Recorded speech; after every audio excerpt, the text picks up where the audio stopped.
Hello, everyone, and welcome to today's episode of Uniting for Workplace Equity, a partnered effort between the Employee Rights Center and the Kim Center for Social Balance.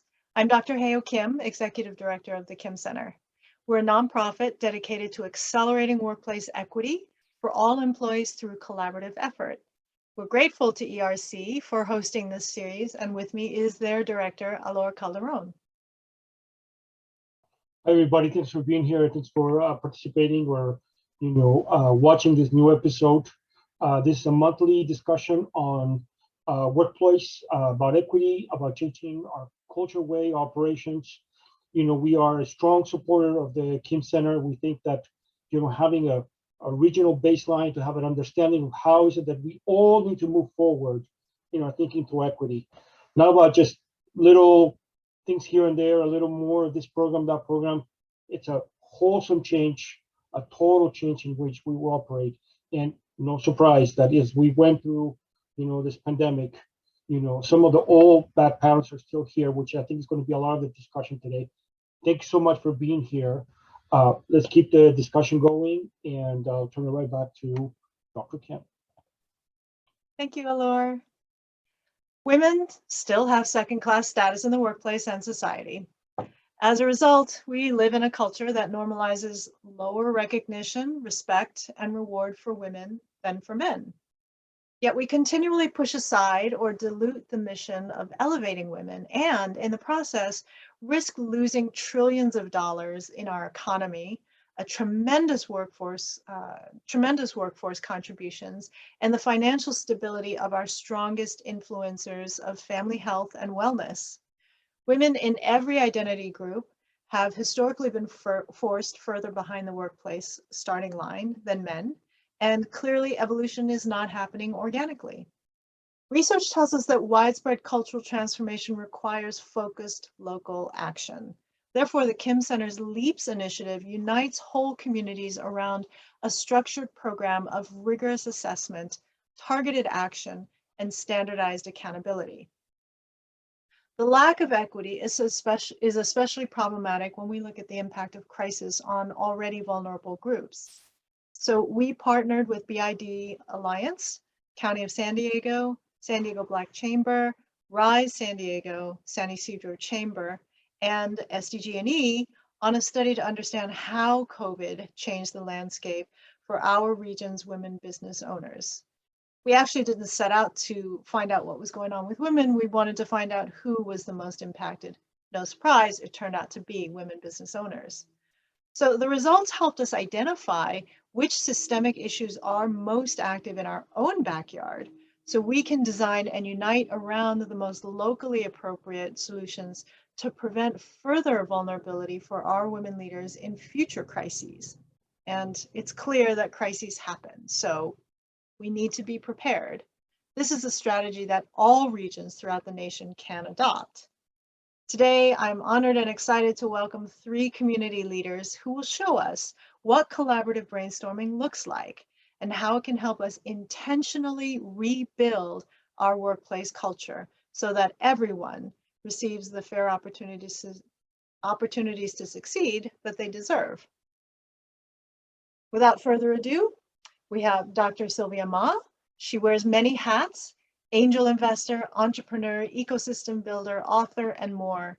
She wields her influence in numerous ways, including through She Invests, San Diego Angel Conference, Founders of Color Showcase, and Ad Astra Ventures. Thanks for being here, Sylvia. We also have Gretchen Newsom, who's the political director for IBEW Local 569, a San Diego labor union that supports electrical workers. She's a talented political strategist, community leader, and advocate of working families. Gretchen also serves on the California Employment Training Panel. Thanks for being here, Gretchen. And then Megan Thomas, who is president and CEO of Catalyst of San Diego and Imperial Counties, where she oversees efforts to drive stakeholder collaboration, impact investing, equity, and racial justice. Megan also advises for grant makers concerned with immigrants and refugees. Thanks, Megan, for being here. So our first question is for Sylvia. Our COVID impact report revealed that women business owners have less access to necessary resources for recovery than men business owners. Can you describe some of the systemic challenges female entrepreneurs experience that put them behind even before the crisis hits? Yeah, thank you so much for having us, and I'm just honored to be here. So what we've seen during the pandemic is a lot of people, not just women, left the workforce, right? And what a great opportunity to start a business, right? But at the same time, right, it's great. But for women who also have kids at home and they have to homeschool them, it's a really huge challenge because you're trying to either launch a business or scale a business. Of course, during the pandemic, then manufacturing's out the door. People, it was a really volatile time, but then also there's volatility at home. So not just of the kids, but there's an increase of domestic violence during the pandemic as well. So all of that is really what is the challenge, I would say, at the core of any woman who's trying to either be an entrepreneur or even start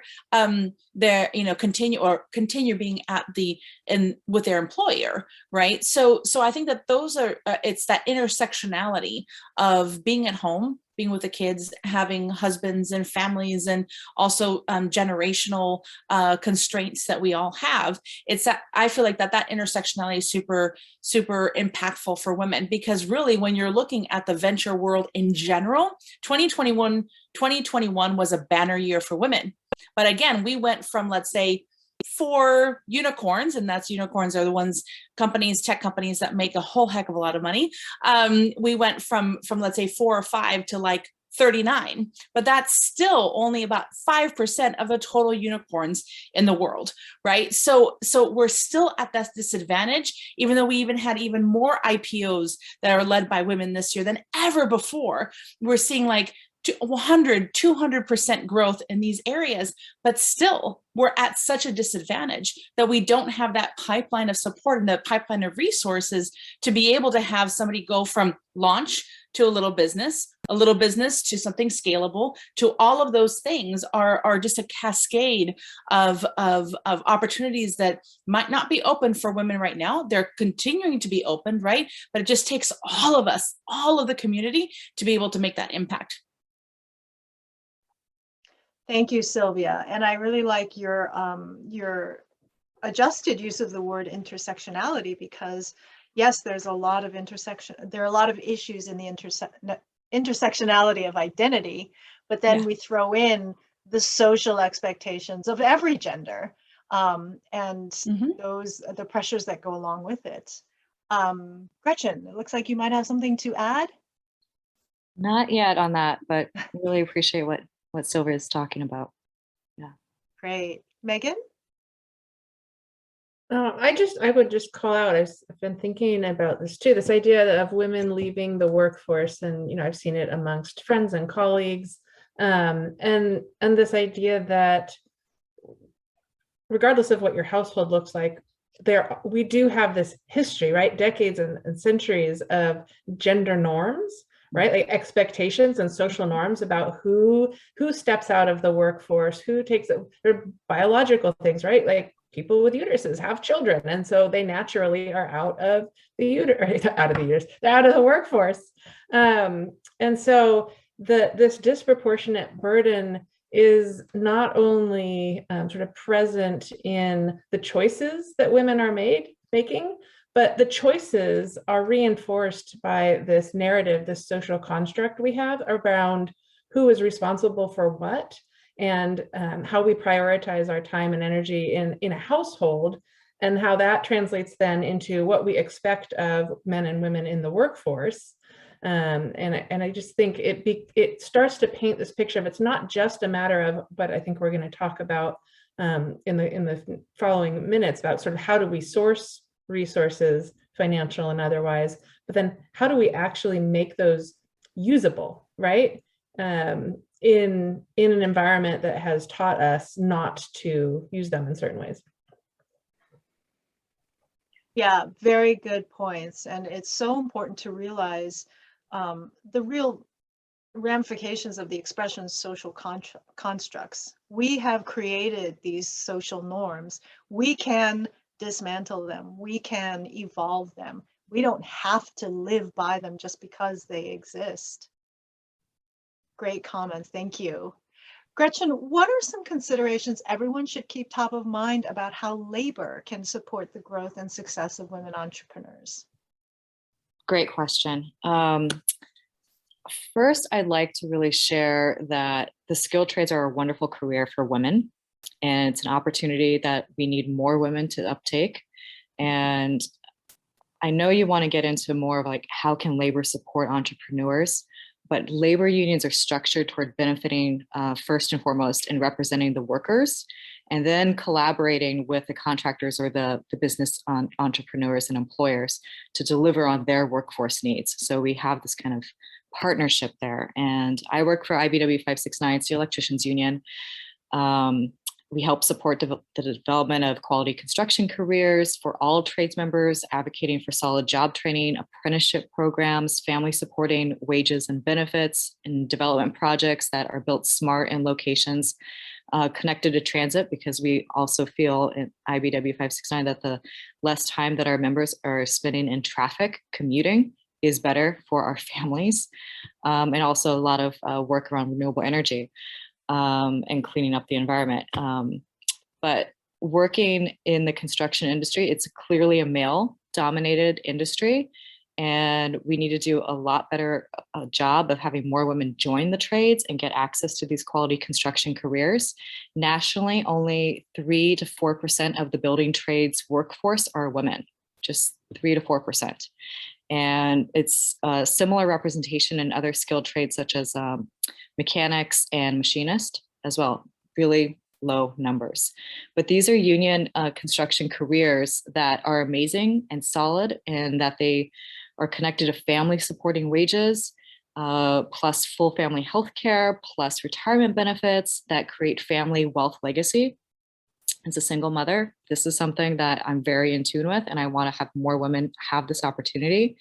And by way of example, an IBW 569 California certified construction electrician earns $49.70 an hour, $49.70 an hour, plus full family health care, plus their pension and their retirement. So these are the kinds of jobs that everybody should have more access to. And frankly, women need to get into this a lot at a higher level. The labor can support the growth and success of women workers and women entrepreneurs by sharing how we've shattered the proverbial glass ceiling. And by that, I share with you that we have, through our collective bargaining process, that women and men are compensated the same for the same skill set. So according to Bureau of Labor Statistics in 2020, women's annual earnings were 82.3% of men's, and the gap is even wider for women of color, something that needs to definitely be addressed. But that isn't the case for women that are in a union with a labor employment contract. And this contract spells out how the workers are paid, what the benefits are, and what the job site protections are. So the more that we can share those opportunities for everyone, I think is a great thing to do.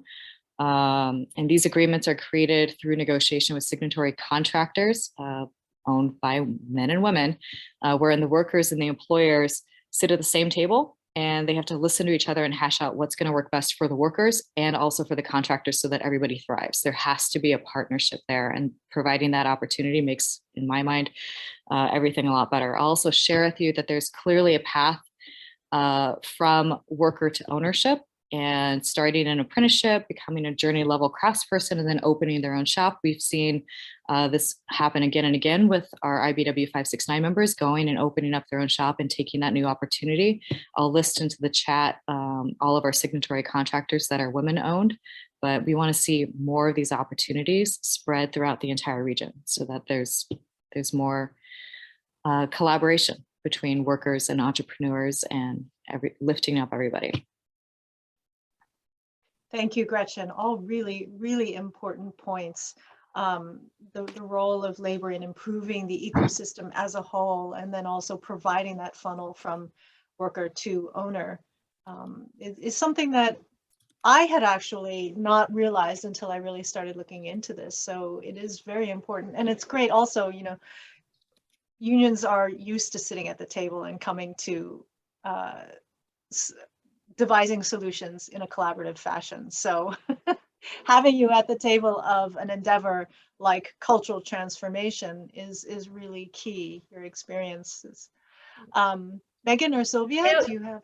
Yeah, as Gretchen was talking about sort of how workers collectively are uplifted through the labor movement and what happens there, I think about, so what's this larger collaboration and how do women in the workforce fit into that? And think, the opportunity for growth, again, sort of comes back to what are the ways that we're presenting those opportunities? And procurement as one sort of pathway jumps out at me when we think about all, you look in the Business Journal right now, and there's a section called, I think, San Diego Rising or something like that. And it's talking about all of these incredible construction projects that are happening throughout the region. And how do you get those contracts, right? Like, you have to understand and be able to navigate fairly complex systems, like bidding systems and contracting systems with the various governments, with the universities, with the hospitals.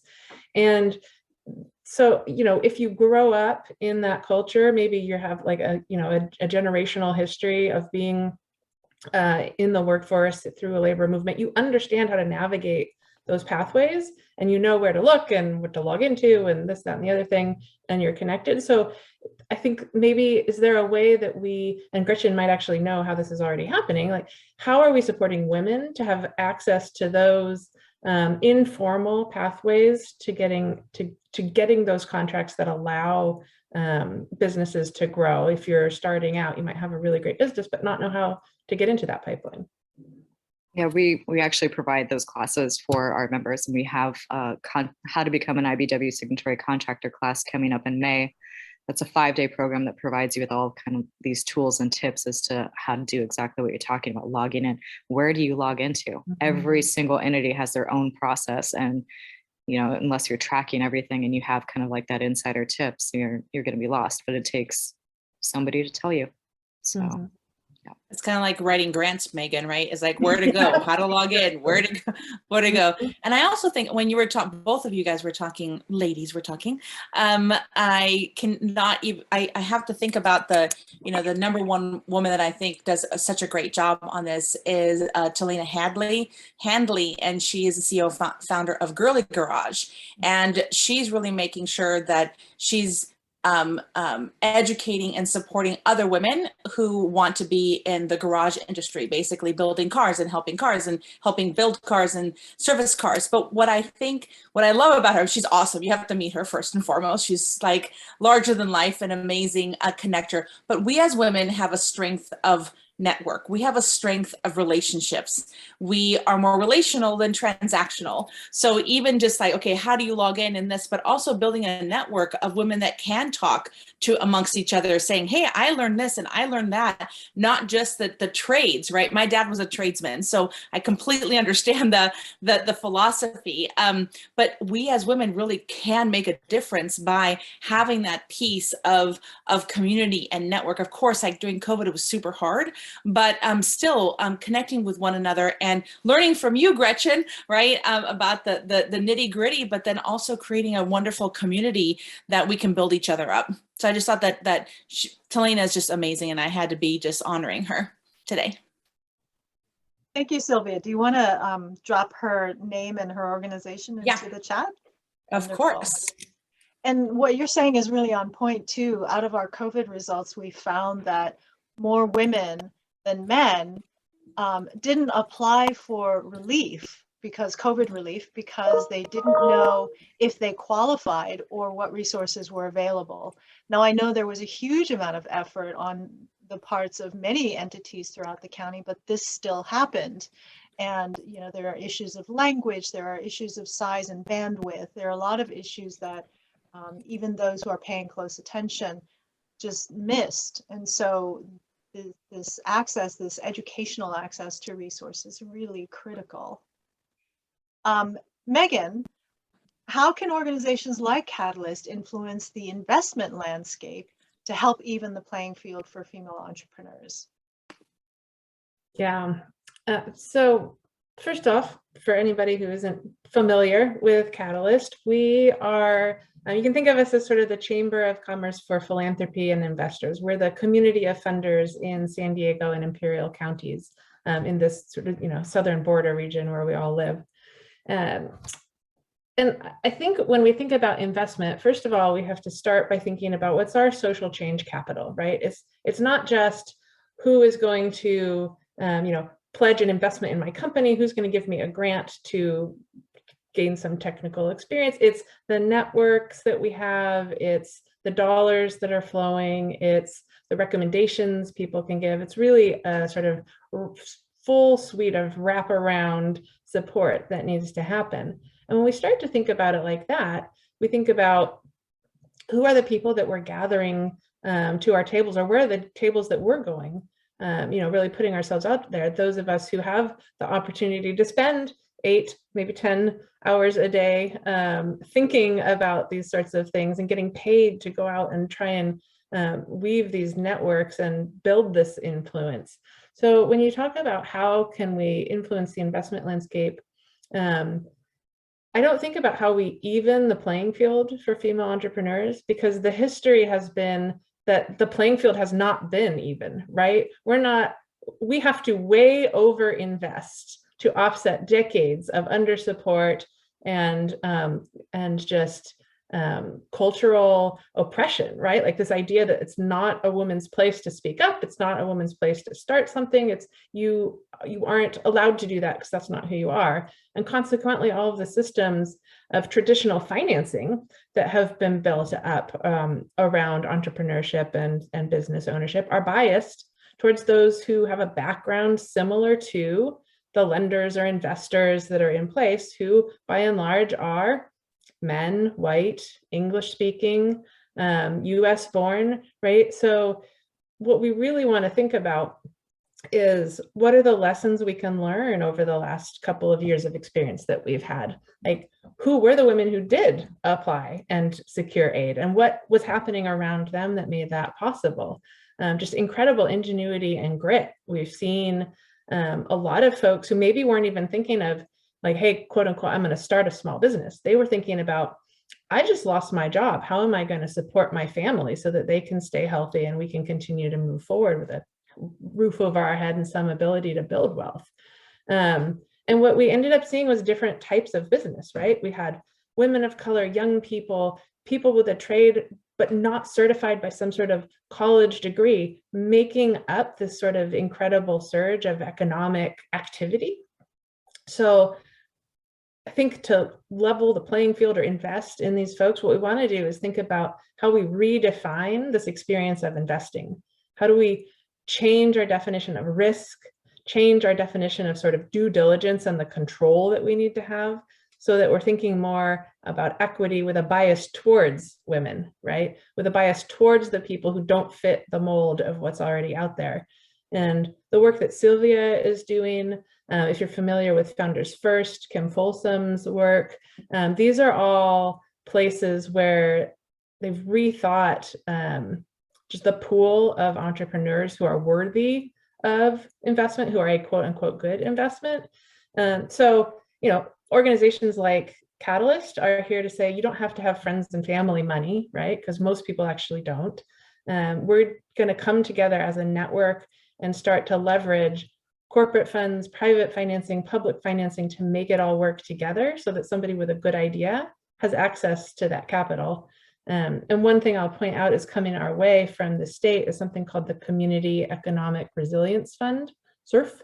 It's an investment in small businesses and economic resilience coming through COVID. And so there's a coalition of folks working on how do we make sure that San Diego and Imperial counties, which is our region, make the most out of that to build a solid foundation for the future, using that lens of who has most often been shut out of and left behind, and how can we over-invest in those communities and those entrepreneurs. And I love how what you're saying gets at the core of what equity is, because There's a lot of talk of reverse discrimination these days. And the reality is there's no such thing as reverse discrimination. There's just discrimination, right? If you're choosing one thing over another, you're discriminating for better or for worse. But what's happening right now in providing additional attention to historically marginalized groups is equity. We're doing everything we can to create balance between the groups that had and the groups that didn't have, so that in the future we can all get what we deserve. So thank you for pointing that out. Does anyone else want to comment on this? Or anything else? Of course, like my whole life is this, so I could comment all day. Thank you, Megan. I mean, I think that you know, we at Astra take an approach for entrepreneurs saying bias is in the room, period. Right? Because there's so much research out there. It could be leadership bias. It can be industry bias. It can be you're showing up pregnant, right? Bias, small, big, whatever bias is out there. Bias is there. Culture is there. But you as an entrepreneur have the power to neutralize it. I know that's kind of like reverse, right? But we teach and empower entrepreneurs to say, oh, this was biased. I'm aware that what's going on right now is a biased thing, and it's not me, but I can switch it into something that is more like promotional. Like we talk about promotional versus prevention oriented questions. The entrepreneur can have that. And now that takes a lot to do that, right? So it is, you know, a change of habit, a change of awareness, so that you can have the action to say, oh, my action is I can actually leave the room. The action is I don't have to take this investor's money if it's not values aligned. The action is, you know what, that was a prevention oriented question. I'm actually going to answer in a promotion focused way. I'm not going to go down the rabbit hole. So those are the kinds of things. And then we also teach investors also saying, wow, if you yourself are asking biased questions, just switch them around. Switch it around. If the construct of, let's say you went into, Megan, due diligence, right? Ask different kinds of questions, not just go with the status quo. There are patterns out there. We need to break them, right? Because the patterns are patterns so that we can invest in the next Facebook. Right. So we're on Facebook. So I don't know. But at the same time, it's the same sort of thing. Is like we need to break that so that these patterns, not just like, oh, that's underrepresented. We need to reinvest in these or invest at least something into underrepresented. It's really making sure that the patterns that we're creating allow us to be able to invest in the best and brightest ideas and impact that is in areas that we might not be looking at traditionally. So I think that that's what I just wanted to add a little bit about what we do actionably at Astra and at Stella to be able to have both sides of the venture table be aware, neutralize where we can at a very like practical level, therefore, you know, influencing action. Thank you, Sylvia. Yes, definitely, to everything you just said. Gretchen, would you like to comment? I'm going to comment later about getting to the table. Yeah. Okay, thank you. Mm-hmm. I wanted to tack another question on to Megan's question, in that people typically don't think of foundations as an integral part of the business landscape. So can you describe your sphere of influence in that arena? Yeah, absolutely. And this has been, I think, a journey for us as an organization that's bringing folks together and helping provide the information that they need to make good decisions, the best decisions they can, but also for the field as a whole, right? This is a national conversation about where philanthropy fits into economic development. And I think the first sort of just to bring it down to a personal level, right? We're all a part of the business landscape. You know, if you are drinking coffee or wearing clothes that you didn't make yourself, like whenever we go out into the world and purchase something, we are exercising sort of an economic voice. And so where we choose to use our dollars has an impact on the business landscape. It's very easy now and sometimes necessary, been a blessing for many people to be able to click through and get your groceries delivered to you. but that has a different impact on who is in business than if you walk down to the corner market and get your coffee, from the woman selling it there who has a local business. So similarly, foundations, certainly how we spend our money, who we hire, that sort of thing is incredibly important. And we have the nonprofit landscape in California, I'm going to say, is about 10% of the overall employment. It's pretty robust contributor to what's going on. And keep in mind, hospitals, universities, like these all fall in this categories if you're like, that's not possible. But foundations and funders, philanthropic dollars, when you get to the end of the year, you get the, mailer in the mail and you respond with generosity. That's all meant to help people in crisis, but also to create an environment in which families and communities can thrive, right? So if we start now thinking about in San Diego, in Imperial County, small businesses and entrepreneurs are the backbone of our economy. And so the owners and employees are the same people bringing their kids to the schools that foundations have been trying to help, who serve in the military, who are showing up at food pantries. And so it's really critical for us to support, from a foundation standpoint, entrepreneurship and economic development, because these are the ways that we're creating the path for families to be strong and resilient, not on their own, but to have that support, the network of support when it's needed, but also to develop their own ability to thrive and move forward. So just a quick example, I'm really proud of the work that we did in the last couple of years with the Strategic Alliance of Ethnic Chambers of Commerce to provide cash assistance to small businesses throughout the pandemic, putting into play all of those things we were just talking about, right? Like recognizing that people aren't going to have beautiful formatted pro forma out of QuickBooks necessarily for the business that they started. And we're also a home for the CDFIs, these financial institutions that are offering funding that is for those that a traditional bank loan isn't going to be the right path, either because it doesn't feel right. They have a history of dealing with financial institutions that have not treated them well. We think back to redlining and all sorts of really destructive practices. Or if they don't qualify because a bank isn't set up to help a small business owner that's got a different pathway than a big box store.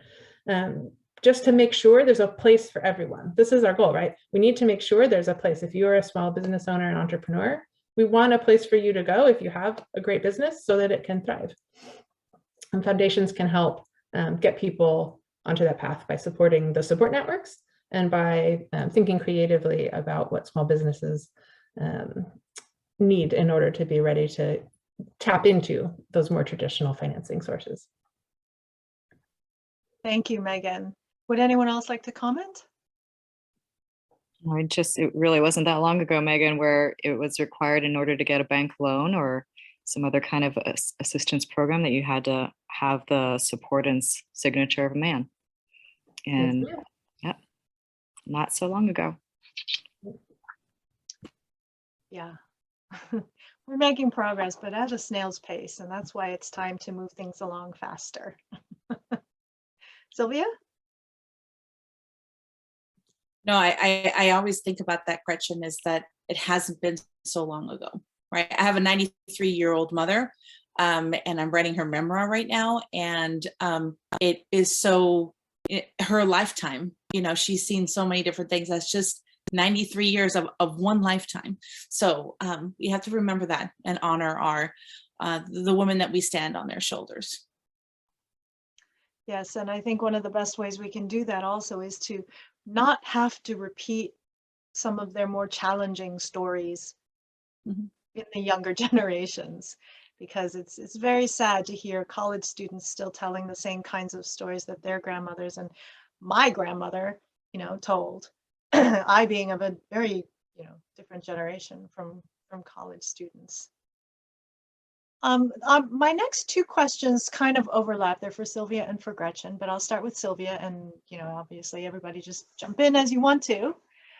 Sylvia, companies in energy, construction, and utilities were the most likely to increase their revenue and hires during the pandemic among our respondents, our survey respondents.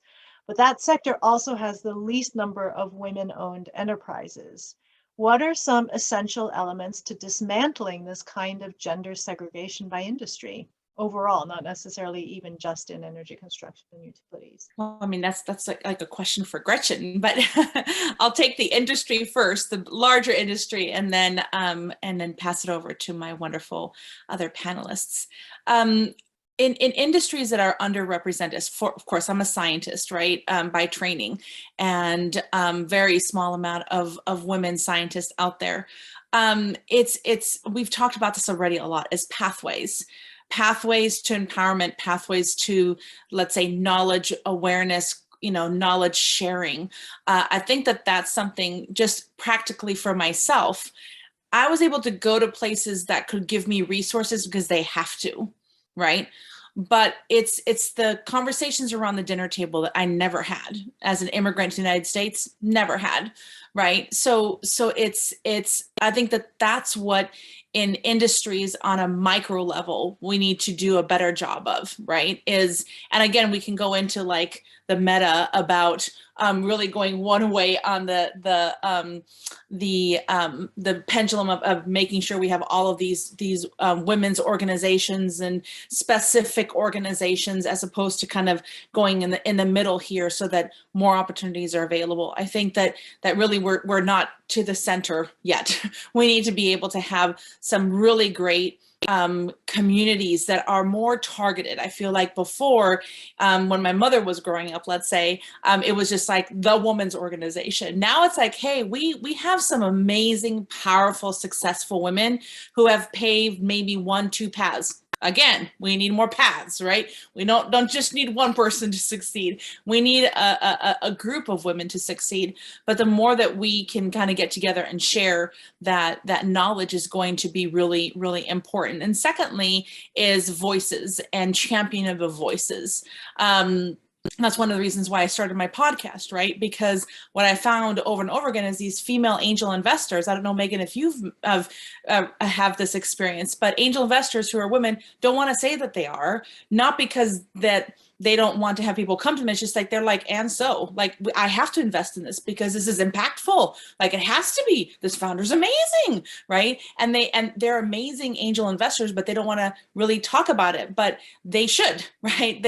And then let's say even women VCs, they do such a great job, but they're like, but we're good. We're good because we're doing good work. It's like, well, you need to have a voice and champion each other, right? So I think that that's something that we can do as a collective to be able to say, okay, even though we're in the lower percentages, let's go up. When I started being an angel investor 12 years ago, we were like at 8-9% of female angel investors. I mean, angel investors who are women were about 8%. We creeped up to like 12, 13, 14 about 10 years ago. Now we're at 24, 25% of angel investors are women, because all of us who were in this village of talked amongst each other. We shared deals with each other. We weren't closed off. We were super open. We're like, okay, let's like teach each other what we knew, even if it was just one inkling more. And now we have to go to 25 to 50. We have to get to even. VC, it's at 2%. 2% of all VCs are women. Like, we have to change that to be able to have that transformational change. And then on the other, on that same like data play, and then I'll be quiet.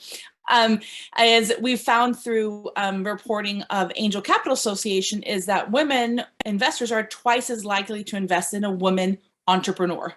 So what the equation kind of goes for itself. We need more investors to be able to invest. And again, like I go back to Gretchen's wording before, I was like, how do you get to the table? How do you invest? That's a whole other ball of wax. But I think that's what I would do. But again, I take an approach of a network approach, of a relational approach, of everybody has their responsibility. It's a huge challenge, but there's a huge opportunity. So Gretchen, I don't know if you wanted to say something. Well, I mean, I love what you had to say about creating pathways and pathways to power. And in order to like change things, you have to create more space at the table. And for me, it's creating that space in an equitable representation of both the worker side and the contractor side. Both sides need to have representation of women there. And this is a little bit controversial for some, but I think it should be mandated. And it wasn't so long, just a couple years ago, there's a California law that was passed that for publicly traded companies headquartered in California, they have to have somebody that identifies as a woman on their board. And if they have a large board, well, they're going to have more women. And that's how you really change things up, is making sure that at the table, our voices are being heard and that we have that opportunity and that space to join, and that that door is not closed on us any longer. And if that takes more legislation or more actions like what we're doing here to get that done, then we've got to get it done. That caused me to think of, I mean, I'm a huge fan of that, of just like get that representation up. And it caused me to segue to realizing that one of the absolute best maternity care in the nation, and we are way behind our European counterparts, comes from the Ironworkers Union. And ironworkers have like abysmal numbers of number of women represented, but their women did rise up in their ranks, and unions are operated very democratically. And the women spoke up and said, look, this is a hugely dangerous job, being an iron worker, welding, heights, etc. And if you really want to be more inclusive of women, you have to take care of women and our families. So women union iron workers get 6 months of paid leave before the child is born, and then they get fully paid 6 weeks after, or if it's a cesarean, then it's fully paid 8 weeks after. But it took their voices being at the table and rising up through their conference to say, hey, men, we're not backing down. We're coming to the table and you need to take care of us. And here is our issue. And if you expect to change the whole industry and to have more women come and join our ranks, these are some real issues that you've got to take care of. So they were really proud to change that. That happened in, I want to say it was 2017. But it was really providing like that opportunity for women to have that voice. And unless there's space, then that's not going to happen. So we have here at 569, we highlight, we value, we showcase our women workers. We provide an encouraging space for sisterhood, for mentorship. That's with our IBW 569 Women's Committee, the United Sparkies. Their charter is right there. So it's proudly displayed in like Union Hall. But we partner with Tradeswomen Inc., which is California's first organization for women in the trades, which was founded back in 1979 as a grassroots support organization. Again, just women at the grassroots on the job site, rising up and saying, we need a stronger voice and we have to take collective action together. And so they have 3 goals: is to recruit more women into the building and construction trades, promote retention of women into the trades. And that's providing, again, like that space for women to come together and to mentor each other and to have that sisterhood, and then developing trade women's capacity for leadership and career growth on the job and inside their unions. So they provide that training for how to rise up in the ranks of leadership and potentially go start their own business or take over the union or do more wonderful, great things. But we've got to continue to do like that outreach to the next generation and start young. Like we start doing our outreach in elementary school, and we just keep going after that. But yeah, more pathways to power. That's how you're going to change things. So, Megan, would you like to comment?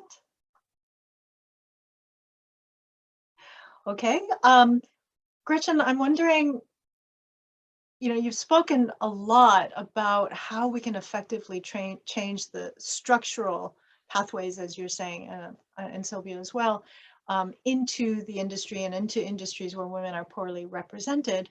What about when women are there, they're on the job? What are some of the strategies that unions, that other leaders can take to make sure that women are safe once they get into those professions, physically and emotionally? Physically and emotionally. So we provide a lot of different resources for all of our members, women and men alike, mental health resources, and then also member representation on the job site. So if something happens on a job site and sexism is very real, harassment is very real, they put in a call to the union hall, we start investigating. So, and having that representation and that resource there at your fingertips, knowing like you're not in it alone, that you have somebody that has your back, means it's a world of difference for most people. And I've seen, unfortunately, on the non-union side where the workers don't have that representation, that it gets really frustrating. I mean, it really does feel like if you say something, then you're going to be targeted and you're going to be removed from your job, or you're going to be the first one to be laid off. But if you have this representation of like, look, my contract states this, there is not to be any harassment. And if there is harassment, it's going to get investigated, it's going to get addressed, it's going to be fixed. And shedding that light on it, I mean, it's a huge benefit for all workers in general. And what kind of a message does that send to men, for example, who are often the perpetrators of this kind of behavior? That, you know, having that support is amazing and it's meaningful. Is it meaningful to the other side as well? It's absolutely meaningful to the other side as well, too. I mean, one, it's kind of a zero tolerance for any kind of behavior that from either side, and shedding light on that. And then when something of that nature occurs on a job site, there is a job site shutdown. So in the morning, all workers have to gather. The issue has to be discussed and shed light on. And then the leadership of the job site or the construction project will speak of like, this is not okay. Knock it off. Don't do this again. If you get caught and you're doing whatever it was, then you're out. And so it's really like collectively sharing what appropriate behavior is and what the expectations are for everybody, men and women alike, and bringing that forward. So it tends to be like bad behavior tends to percolate when it's hidden, or like, because then it's like it's shied away upon. It's kind of okay if we don't talk about it. And then once it's talked about and identified, then people don't want to see that happen. So it stops it. Right. And I should mention that there is strong allyship from a lot of men. It's not always women versus men. Absolutely. And I imagine this kind of message gives those allies the power to speak up, to act up, or to act as well. Megan, did you have a comment? Yeah, it just seems like maybe a good time to talk about the notion that we have to distinguish that women aren't monolithic, right? And if we think of just men versus women, we're going to end up with probably a system that is better able to support cis white women. And really, we have to think deeply about what it means to be a Black woman or a Latina. What does it mean to be a trans woman? What does it mean to be a woman with disabilities, a woman with different language as their primary communications methods, and design our systems around supporting the people who are least supported, right? Otherwise, we are simply replicating this system that has been of disservice to women as a whole by creating another privileged group at the expense of others. Yeah, that's dead on.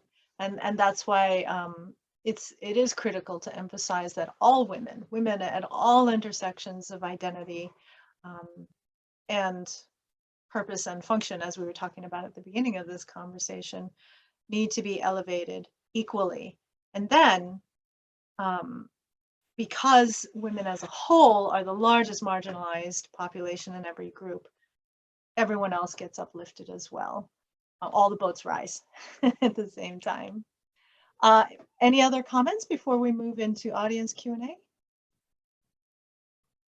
Okay, thank you so much for all of your deep insights. Just looking here, see where we are with questions. There was mention of, I'm just going to throw this question out to everybody.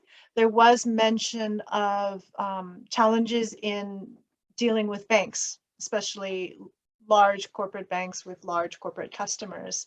How would you approach, as I think this is geared toward all of you as community leaders. So in this brainstorming environment, how would you approach bank leaders at the table about reforming lending culture? Because obviously it's a sensitive question. There's the potential for a lot of defensiveness, and I'm just riffing off of what I see here. But what would you do to help them feel included in the conversation and so that it moves forward in a productive way? We can start with Megan.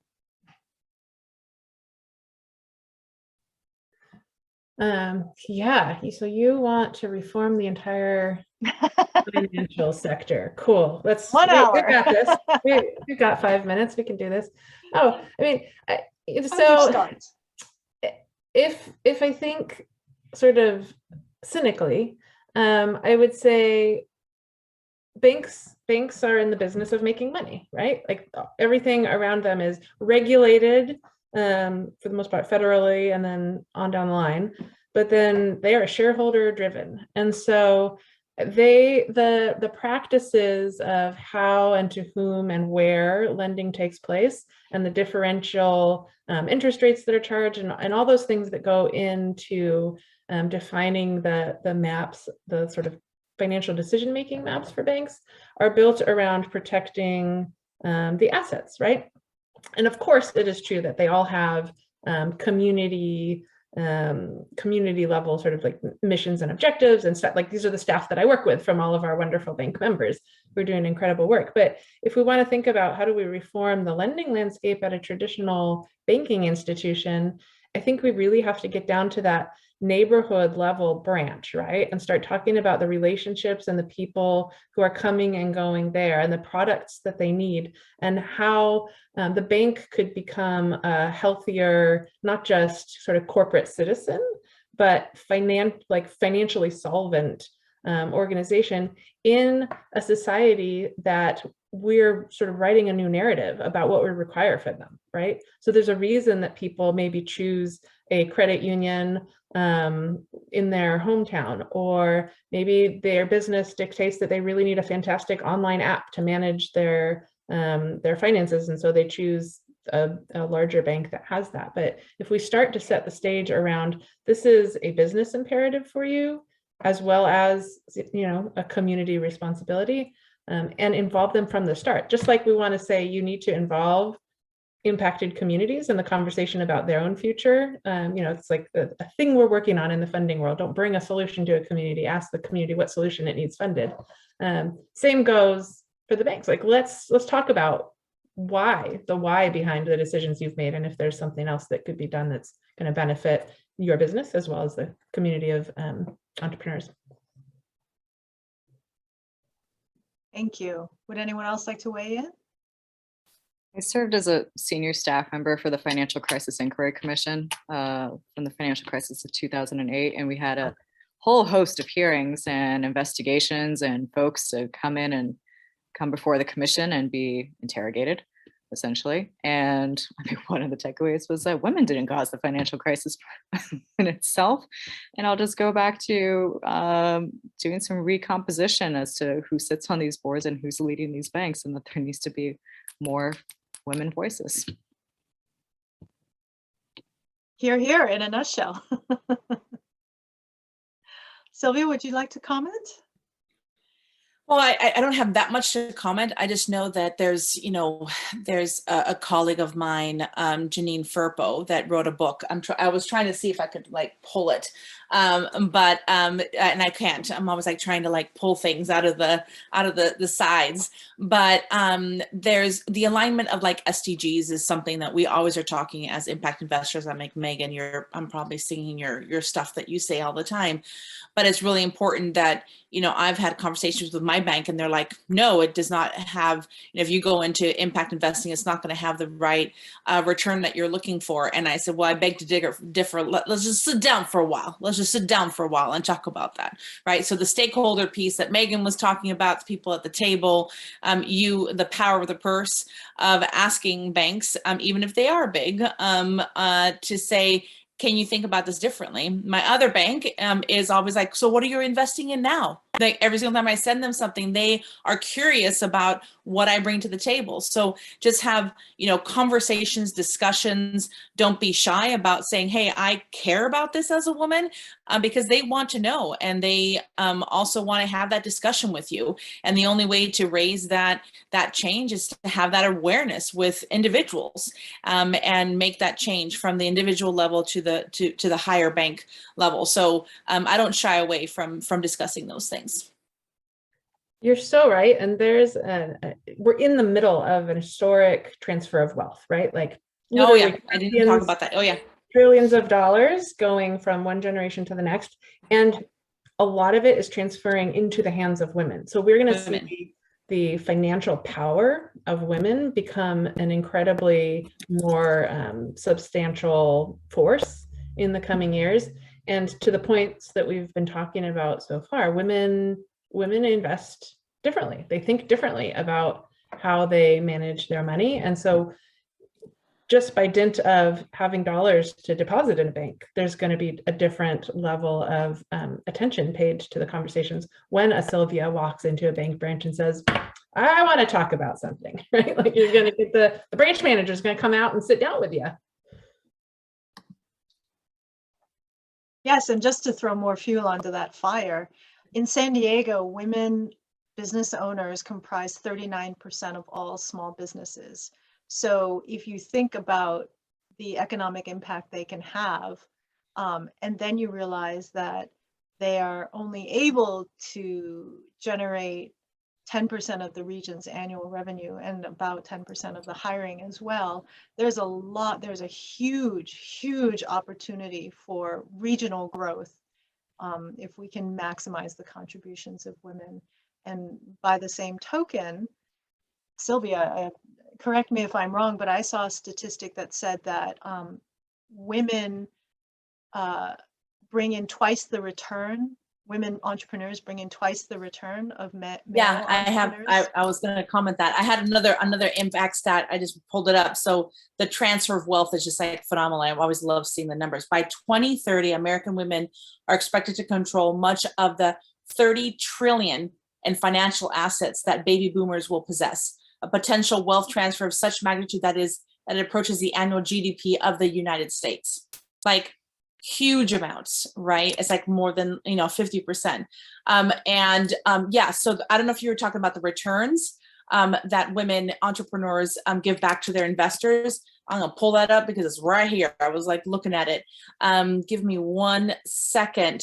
I think the average, I have it in my little infographic here. So the time to exit of the typical startup entrepreneur is about 7.7 years. And so that's like the time to exit from when an investor invests to the end. Women founded companies are about 6.6 years. So it's not completely to half, but that is significant when you're looking at investment. You're looking on return on investments when you're looking at exits. But again, like, we exit at a lower percentage. So if you're looking at pipelines, let's invest at the very early stage, get quicker to exit, and be able to reinvest into another woman. And I think that that's one thing that women investors do incredibly well, especially impact investors too, is that they're going to reinvest into the economy. They're going to reinvest into the impact that they want to see in the world, because they're like, okay, this actually works and we're going to do this. So I think this conversation could go on for so long, and I look forward to including all of you when we start having our collaborative roundtables.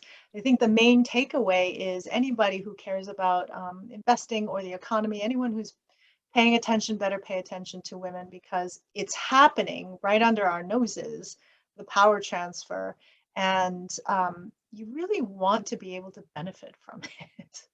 There is no downside. So thank you again to all of our amazing participants for your insights and your knowledge, for sharing your time. And thanks to our audience for joining us for this episode of Uniting for Workplace Equity.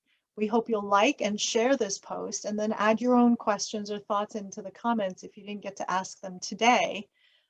Please join us on the third Tuesday of March for the last panel in this series about uniting community stakeholders to create a regional ecosystem where women entrepreneurs thrive to their full potential. Have a great day, everyone, and thank you again.